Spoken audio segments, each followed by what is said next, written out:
আসসালামাইকুম। আমি শেখ ফরাস, টাঙ্গাইল জেলা বৈষম্য বিরোধী ছাত্র আন্দোলনের একজন ছাত্র প্রতিনিধি। আজ এখানে আমরা উপস্থিত হয়েছি গত রাতে আমার সাথে ঘটে যাওয়া একটি অনাকাঙ্ক্ষিত ঘটনা সামনে তুলে ধরার জন্য। গতকাল সন্ধ্যায় 7টা নাগাদ আমি এবং আলামিন সিয়াম ভাই শহরস্থ আগুরটাগুর পাড়া ওয়াফেল টাইমের সামনে মোড়ায় বসেছিলাম। হঠাৎ 5-7টা বাইক এসে আমাদের সামনে দাঁড়ায়।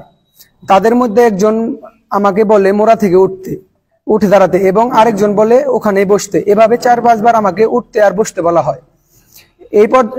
এই পর্যায়ে আমি উঠে দাঁড়ালে আমাকে বলা হয় দোকানের ভিতরে যেতে। আমি ভিতরে না গিয়ে দাঁড়িয়েছিলাম।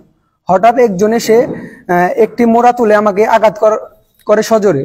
এরপর কয়েকজন মিলে আমাকে মারতে থাকে। মাথায় আঘাত করে আমি পড়ে যাই নিচে এবং অজ্ঞান হয়ে যায়।